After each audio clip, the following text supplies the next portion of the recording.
শুভ সকাল আমার প্রিয় বন্ধুরা, কেমন আছো সবাই? আশা করছি সকলে অনেক বেশি ভালো আছো।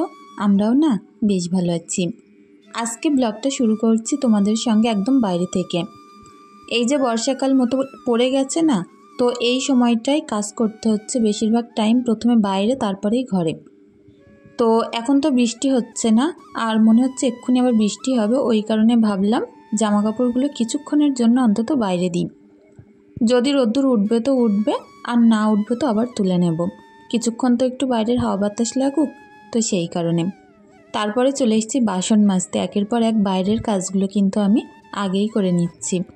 আর অন্য দিন এরকম আমার ভুল হয়ে যাচ্ছে, ঘরের কাজ করছি তো ঘরের কাজটা শেষ করতে না করতেই বাইরে ঝমঝমিয়ে বৃষ্টি।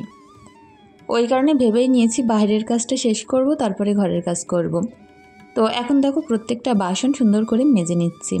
ঘুম থেকে উঠে সবার জন্য চা করেছিলাম, সেটাই খাওয়া হয়েছে। আর আজকে অনেকগুলো কাজ আছে। আর আজ দুপুরবেলা না আমাদের কপালে বাড়ির ভাত ছিল না। তো যাই হোক, সবটাই তোমাদের সঙ্গে শেয়ার করব, প্লিজ পাশে থেকো। আশা করছি ভিডিওটি তোমাদের ভালোই লাগবে। তো এখন কিন্তু আবছা আবছা রোদ্দুর আছে, আর কাজকর্মগুলো করে নিচ্ছি। আর প্রত্যেক দিন না কিছু কিছু জামাকাপড় ভিজে থেকে যাচ্ছে, ঘরে টরে এখানে সেখানে মেলতে হচ্ছে। আমার বড় রান্নাঘরটা, উনুন পাটটা প্রচণ্ড পরিমাণে চাল খারাপ, সেখানে পানি পড়ে ভর্তি হয়ে যাচ্ছে। তা নয় ওখানে কিন্তু অনেক কটা ভাড়া করা আছে, জামাকাপড়গুলো আমি ওই রান্নাঘরটা ভেতরে আগে মেলতাম। এখন সেটা তো আর হচ্ছে না, ঘরে টরে মেলতে হচ্ছে। আর এই হাঁড়িটার কানাগুলো একটু একটু কালি উঠেছিল, তো সেগুলো সুন্দর করে মেজে আবার সমান করে নিচ্ছিলাম। হাঁড়ির তলার কালি তলায় থাকলেই মানায়, ওপরে উঠলে দেখতে কিন্তু বাজে লাগে। আমরা যেহেতু উনুনে রান্না করি, সেই কারণে তলা টুকখানি একটুখানি করে কালি রেখে দিই, তাহলে কিন্তু পরিশ্রম কম হয়। সব কাজের মধ্যে একটু বুদ্ধি করে চলতে পারলেই না সময়টাও যেমন কম খরচ হয়, ঠিক কাজটাও কিন্তু সুন্দরভাবে হয়ে যায় তাড়াতাড়ি। তো দেখো প্রত্যেকটা বাসন পুকুরে খুব সুন্দর করে চুবিয়ে চুবিয়ে ধুয়ে নিলাম। আর এগুলোকে এখন তুলে ঘরে নিয়ে যাব। আর তারপরে একটু একটু করে উঠোনটাকেও এবার পরিপাটি করে নেব। কেন জানো তো, ঈদের তো আর সামনে বেশি দিন বাকি নেই। তো চেষ্টা করব উঠোনটাকে এই কদিনের মধ্যে প্রত্যেক দিন একটু একটু করে পরিপাটি করতে। তো সকালবেলা করে যেহেতু বৃষ্টি হচ্ছে না, সকালের টাইমে করেই পরিষ্কার করতে হবে। আর তারপরে সারাদিন বৃষ্টি হলেও নোংরাগুলো তো আর থাকবে না, আর জমে যাবে না মাটিতে। তো কিছুটা বাঁশকোটা ছিল, সেগুলোকে সরিয়ে একপাশে রাখলাম। আর এখানে দুটো চটা রাখা আছে ওই লম্বা, ওটা দিয়ে সামনেটা ঘিরে দেবো বলে রেখে দিয়েছি। তো সামনেটা ঘেরা হয়ে গেলে ওখানটা আবার ফাঁকা হয়ে যাবে। তো ভেবেছিলাম পুকুর থেকে মাটি তুলবো, পুকুরের পানি শুকিয়ে গেছে, কত সুন্দর এবার মাটি তুলে নিতে পারবো। বর্ষাকালে যেহেতু আমাদের বাড়ির উঠোনটা ডুবে যায়, সেই কারণে মাটি তুলে একটু উঁচু করে নেওয়ার প্ল্যান ছিল। তো এইবার যে সেই বৈশাখ মাস থেকে এত মুষলধারায় বৃষ্টি শুরু হয়েছে, কোনো একটা দিনও বৃষ্টি বন্ধ নেই। তো সেই কারণে কাজগুলো একটু এলোমেলো হয়ে গেল, তা নয় না এতদিন মাটি তোলা হয়ে যেত। এখন ভাবছি যে ঘরের পেছনে শুকনো জায়গা আছে, তো সেখান থেকেই গোল করে মাটি কেটে তুলে তারপরে রাস্তা এগুলো ফেলবো। আর এখন কিন্তু প্রচণ্ড জোরে হাওয়া বইছে। আর কি বলবো, যে একটু যেন ওয়েদারটা নরম ঠান্ডা ঠান্ডা টাইপের ছিল, একদম গরম লাগছিল না। তো পুকুরের এই পাশটা একটু পরিষ্কার করে নেব। আর এখানে যেহেতু নারকেল পাতা এটা ওটা ফেলে রেখেছে হাজব্যান্ড, তো এগুলোকে সরিয়ে নেব। আর একটা জায়গায় না পুরো কাঠের পাহাড় করে ফেলেছি। এখনও পর্যন্ত আমার ওই যে পুকুরের পাড় জুড়ে পুরো কাঠ উঁচু হয়ে আছে। তো সেগুলোকে বয়ে আনতে হবে, আর সেগুলোকে আবার কেটে সুন্দর করে গুছিয়েও নিতে হবে। বলো তো, এই জ্যৈষ্ঠ মাসের দিকে আমরা কাঠকুটো সুন্দর করে রোদ্দুরে দিয়ে শুকিয়ে জ্যৈষ্ঠ মাসের শেষের দিকে তুলে দিই। আর এইবার বৈশাখ মাস থেকেও সময় পেলাম না যে সেগুলোকে শুকিয়ে নেব। তো টুকটুক টুকটুক করে তো বৃষ্টি হতেই থাকছে প্রত্যেক দিন, তো এই কাজগুলো আর হয়েই উঠছে না। তো যাই হোক করে সকালবেলা কষ্ট করেও এই পাশটাকে অন্তত পরিষ্কার করতে পারলাম। আর এবার ঘাসগুলোকেও অল্প অল্প করে ছিঁড়ে ছিঁড়ে ফেলতে হবে, তা নয় কিছুদিন বাদে এখানে আর দেখার মতো জায়গা থাকবে না, পুরো জায়গা জুড়ে ঘাস ভর্তি হয়ে যাবে। তো এই শানটাও এখন একটু ঝাড়ু দিয়ে পরিপাটি করে নেব। তো ঘাসের জন্য তো আশপাশে ঝাড়ু দিতে পারছি না, তবে যতটুকখানি জায়গা ভালো আছে সবটাই পরিষ্কার করে নেব। তো এখন দেখো ওপরটা ঝাড়ু দিলাম, আর নিচের এই যে শানগুলো এগুলোকেও পরিষ্কার করে ফেলবো। আর এখন না এত সুন্দর ঠান্ডা হাওয়া বইছিল কি বলবো, দেখবে ঝাড়ু দিতে দিতে কিন্তু প্রচণ্ড গরম লাগে। আর তখন যদি এরকম ঠান্ডা হাওয়া গায়ে লাগে কত ভালো লাগে বলো তো। তো উঠোনটার অবস্থাটা তো অনেকটাই খারাপ। আর এখন এই যে ঈদের আগে প্রত্যেক দিন ভাবছি একটু একটু করে কোনো একটা জায়গা করে পরিপাটি করব। আজকে তো উঠোনটাকে ধরলাম, আর আমার ঘরের রুমের একটা সুন্দর অর্গানাইজ ভিডিও তোমাদের সাথে আমি শেয়ার করব। তো উঠোনটাকে পরিষ্কার করে এদিকে দেখো এই রাস্তার উপরে কত সুন্দর করে হাঁস খেলা করছে। প্রত্যেক দিন বৃষ্টি হওয়ার কারণে আমার গাছগুলো দেখো কত সুন্দর হয়ে উঠেছে, আর প্রত্যেকটা গাছের পাতা পুরো সবুজ হয়ে যাচ্ছে। অনেক ভালো লাগছে এখানটায় আসলে। এখন চলে আসলাম ঘরে, খাটটাটগুলো একটু গুছিয়ে পরিপাটি করে নেব। বালিশ রয়েছে এখানে দুটো, তো এগুলোকে একটু সাইড করে সরিয়ে দেব। কাল রাতে সিমরান এখানে ঘুমিয়েছিল, আমরা ওই ঘরেতে ঘুমিয়েছিলাম। আর এখন না চারিদিকটা মেঘলায় পুরো এঁটে আছে, সবটাই মনে হচ্ছে অন্ধকার অন্ধকার। আর এই ওয়েদারে না ঠিকমতো কারেন্টও থাকছে না, কত যে অসুবিধা হচ্ছে জানো তো। তো দেখো খাটটাকে তো সুন্দর করে পরিপাটি করে গুছিয়ে নিচ্ছে, আর একটু ঝাড়ু দিয়ে ঝেড়ে টান টান করে নেব। আর এখানটার এই যে চাদরটা উঠে গেছে, এটাও সুন্দর করে একটু টেনে দেব। এখানটায় ভাবছিলাম স্টিকার মেরে ঠিক করে নেব, তবে অনেকগুলো স্টিকার লাগবে, আবারও অর্ডার দিতে হবে, কিনতে হবে। তারপরে আগের দিন শোকেজের স্টিকার খানিকটা বেঁচে গেছিলো, সেগুলো থেকে গেছে, তো আমি ভাবছিলাম এক পাশের মাথায় দিয়ে দিই আর এক পাশটা তারে থাক। কিন্তু কি জানো তো, পরে যখন অন্য স্টিকার কিনবো তখন আবার এর সঙ্গে মিলবে না, দেখতে খারাপ লাগবে। দেখি কি করি। খাটটাকে পরিপাটি করে নিয়ে এখন চলে এসেছি মেঝেটাকে সুন্দর করে ঝাড়ু দিয়ে নেব।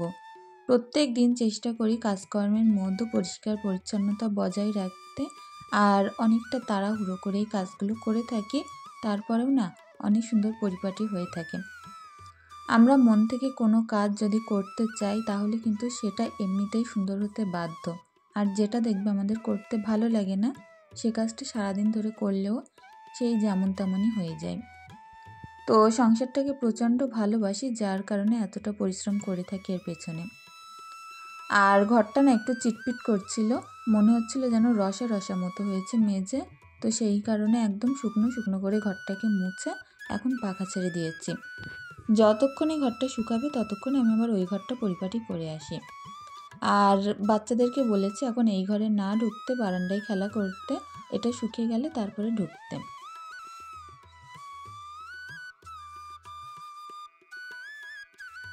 আজকে এই ঘরের যে কটা কাঁথা আছে সব কটাই সুন্দর করে কেচে দেব। তো যেহেতু এই বর্ষাকালে কিন্তু বেশি দিন কাঁথা কাপড় রাখলে কেমন একটা যেন গন্ধ লাগে, তো ওই কারণেই কাঁথাগুলোকে কেচে দেব।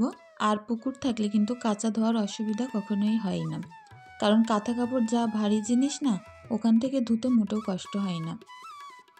তো এই ঘরেরও বিছনাটার অবস্থা খারাপ, এখন সুন্দর করে টান টান করে গুছিয়ে নেব। আর দেখো কত পরিমাণে হাওয়া বইছে, তো এখন মনে হচ্ছে একটু একটু রোদ্দুর উঠেছে, সেই কারণে জানলাগুলো খুলে দিই। বর্ষাকালে দেখবে জানলা খুলে দিলে বাইরের যে হাওয়া বাতাস ঢোকে না, তাতে করে ঘরটা অনেকটা ভালো লাগে। তো ঘরটা পরিপাটি করে একেবারে ঝাড়ু দিয়ে মনে করছি শোকেস টোকেসগুলো আলতো হাতে একটুখানি মুছে নেব। প্রত্যেক দিন কাজ করতে করতে একটু একটু মুছে রাখলে কিন্তু আর সেইভাবে নোংরা পড়ে না, আর অনেক সহজেই কাজকর্মগুলো হয়ে যায়। আর ঈদের আগে দেখি অনেক কিছু একটু পরিবর্তন করার ইচ্ছে আছে, ঘরটাকে একটু নতুনভাবে সাজিয়ে তুলব, যাতে করে দেখতে একটু আরও সুন্দর লাগে। কি জানো তো, যেখানে আমাদের বসবাস করার জায়গা, যে ঘরটা শোয়ার জায়গা, সেখানটা যদি একটু মনের মতো করে সাজানো গোছানো থাকে, সেটা কিন্তু প্রচুর ভালো লাগে। কোথাও একটা গিয়ে যখন কাজকর্ম শেষ হয়ে যায়, বিশ্রাম নিতে ঘরে আসি, মনের ভিতর দেখবে একটা আলাদা রকম অনুভূতি কাজ করে। তো সেই কারণে সবসময় চেষ্টা করি ঘর, বাড়ি, রান্নাঘর এই জায়গাগুলোকে পরিপাটি করে রাখতে, কারণ ব্যবহার তো করবো সারাদিন আমি ছাড়া তো আর আমার বাড়িতে আলাদা কেউ আর নেই।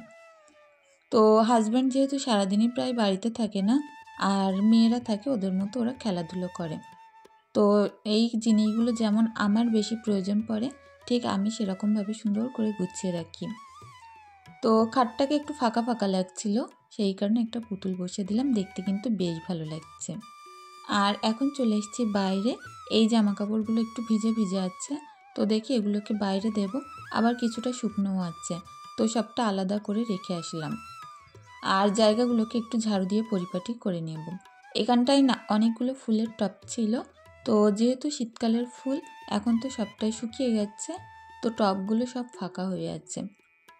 তো এই বর্ষাকালে কি গাছ ভালো হয় কি জানি, দেখি বাজারে গিয়ে দেখতে হবে, আবারও কিছু গাছ কিনে আনতে হবে। জায়গাটা ফাঁকা থাকলে দেখতে একদমই ভালো লাগে না, সবসময় মনে হয় গাছে গাছে ভরে থাকবে, অন্তত ব্যালকনিটা দেখতে কিন্তু বেশ ভালো লাগে। হয়তো যারা ফ্ল্যাটে থাকে আশেপাশে গাছ নেই বলে অনেকেই ফ্ল্যাটের মধ্যে গাছ লাগিয়ে থাকে, বিভিন্ন রকমের গাছ, এতে করে দেখতেও ভালো লাগে আর প্রাকৃতিক একটা ছোঁয়াও থাকে। তো যাই হোক, আমার হয়তো আশেপাশে প্রচুর গাছ আছে, তারপরে আমার ইচ্ছা হয় ঘরের ভিতরে বিভিন্ন রকমের গাছ রাখতে। এখন দেখো সিমরান একটা মাছ ধরে এনেছে। তো যাই হোক, এরকমভাবে সারা দিনই না পুকুরে ছিপ ফেললে মাছ ওঠে।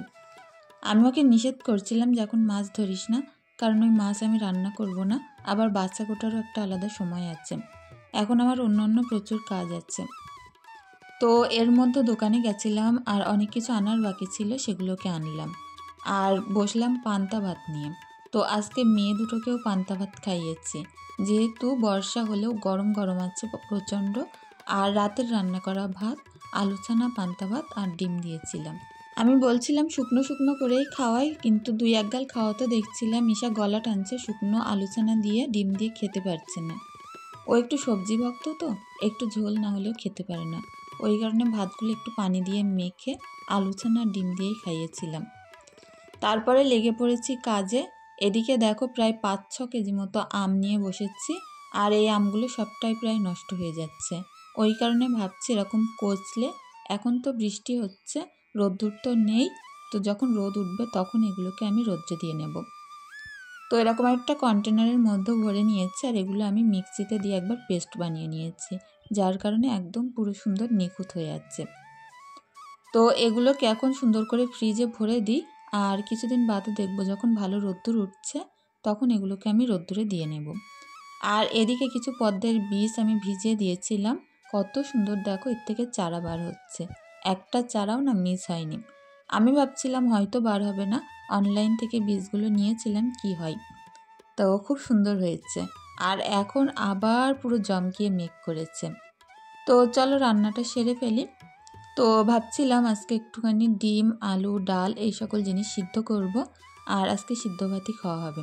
হাজব্যান্ড বললো কিছু করার দরকার নেই, তুমি ডিম, আলু, তারপরে ডাল এই সকল জিনিস সিদ্ধ করো, এই দিয়েই দুপুরবেলা খাবো। তো কার কপালে কখন কি আছে কিছুই বলার নেই, জানো তো। আমি তো ভেবেছিলাম দুপুরবেলা আজকে এইভাবেই খাওয়া দাওয়া হবে, আর কিছু কিছু দিন দেখবে সবজি মাছ ছাড়াই এই সকল জিনিস দিয়ে খেতে অনেক ভালো লাগে। তো ভাবলাম যাক আজকে কাজটা একটু কম থাকবে, রান্না বান্নার ঝামেলাটা একদমই থাকবে না। তো উনুন ধরিয়ে দিয়ে ভাতটা বসিয়ে আমি আরও অন্যান্য কাজগুলো করে নেব। আর এখন শুধু উনুনটা জ্বলছে দেখো, বর্ষায় পানি পড়ে চারিদিকটা পুরো ভিজে ভিজে আছে, তারপরেও না উনুন ধরানোর পরেও দেখছি খুব সুন্দর জ্বলছে। অনেকটা কাঠ, আমি 2 বস্তা মতো কাঠ, আমি শুকনো কাঠ একদম আলাদা করে তুলে রেখেছিলাম। তো সেগুলো দিয়েই এখন আমি এই যে জালটা ধরিয়েছি, আর খুব সুন্দর জ্বলছে। তো যাই হোক, এভাবে ভাতটা হতে থাক। আর হাজব্যান্ড দেখি ওদিক থেকে বিরিয়ানি এনেছে, তো কি করা যাবে, দুপুরবেলা বিরিয়ানি খেতে হবে। তো ওই কারণে আমাকে শুধু বলছিল সিদ্ধ ভাত করো, অল্প করে ভাত করো। তো এদিকে আমি 2 প্লেট মতো বিরিয়ানি ঢেলে নিয়েছি, আর 1 প্লেট পাশে রেখে দিয়েছি, যদি ওটা লাগে তখন ওর থেকে ঢেলে আবার খাওয়া হবে। তো যাই হোক, সবাই মিলে আমরা এখন বসে খেয়ে নেব। আর বন্ধুরা, আমার আজকের ভিডিওটি কেমন হয়েছে প্লিজ কমেন্ট করে জানিও। তো এখানে ঈশা দেখো লজেন্স খাচ্ছে আর বিরিয়ানি খাচ্ছে, ওর পাপাও খাচ্ছিল। তো আজকের দিনটা আমাদের এভাবেই কাটলো। আজকের ভিডিওটি এখানেই শেষ করছি।